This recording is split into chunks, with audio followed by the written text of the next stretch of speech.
Okay, so in this video we're basically going to be looking at self-defense blocks and what to do in a self-defense situation. Now normally when you're in a self-defense situation, it just doesn't go from 0 to 100 in a split second. It's very rare that someone will just come up and go smack and hit you. Okay, so there's always got to be something that happens before that, and that's the period of time where we as martial artists need to get into that frame of mind to use your martial arts, because most people let fear take over. So we've got to control that fear, and as martial artists that's what we're learning to do, and then by doing that we can get in a position where we are able to defend ourselves. So this is Sensei Mark, he's one of my assistant instructors, and we're going to be going through a few scenarios today of how you can use your basic blocks to defend yourself in more in a grabbing situation.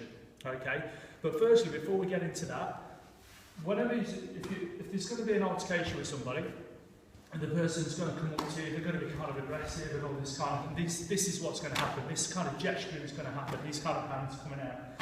In this position, we don't just stand there with our arms down like this. This is a really bad position to be in. So what we will do is we will create a force field, if you like, or an area where we don't want him to come past. Okay, so at the moment he's inside my personal space. 1 arm's distance is personal space, so he's well within that, as you can see.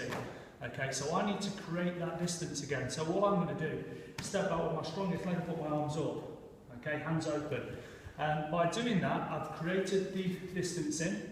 Okay, and also I'm putting my hands up, non-aggressive, so I've not closed my fist, so I'm not getting ready to fight, I'm just putting my hands up, so I just set my leg back. Look, I don't want any trouble, okay, in this position. Now, just show me for a second. Now what happens is, when someone's being aggressive, or they want to intimidate you, they're going to push that slightly to see how far they can go. You see this all the time, people post things on Facebook and so on where somebody's got hold of somebody like this and they're doing this to them, they're intimidating them, and then all of a sudden, bang, they'll hit them. There's a reason for that. Most people who attack people or try and intimidate people are cowards. So they want to test the water before they go to that next stage. Remember what I said at the start? Rarely do people go from 0 to 100. It'll go 20, 30, 40, 50, 60, and they'll build their confidence up. And what they're doing by doing this, taking hold of you and doing this, if you do this, and you stand normally with your hands down by your side, you see this all the time on Facebook, when people post videos, they'll basically see if they can get dominance over you and control you. So it's giving them confidence. So the more you stand here and do nothing, the more confidence they have, and more likely they're going to land a punch. Okay?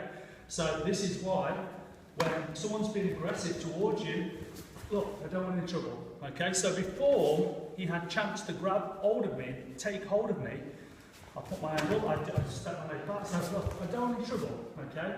And you've gone back straight away, he's now thinking, whoa, this guy is not going to let me push him around.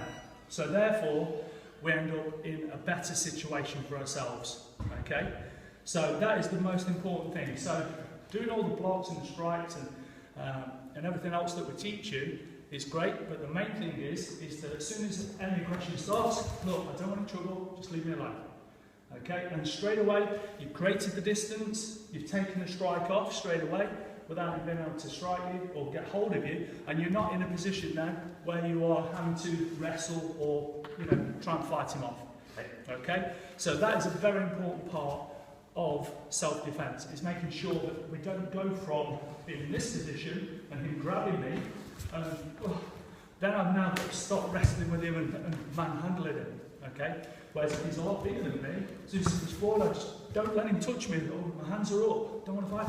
On 2. Straight in. Okay? So don't want to fight. If he comes forward with this hand, I'm hitting him. Okay? I'm just hitting him. You don't have to hit with your knuckles. So if he comes to get off, hammer fist. Straight down, bang. Straight on top of the nose. Okay? Don't hit your own knuckles. Straight down, crack on top of the nose. Okay? So that's the first section of this self-defense tutorial. So keep your eyes out for the next one, or go over the blocks and when we get into this position, then what to do, which is a bit harder to deal with. Okay? So see you in the next lesson.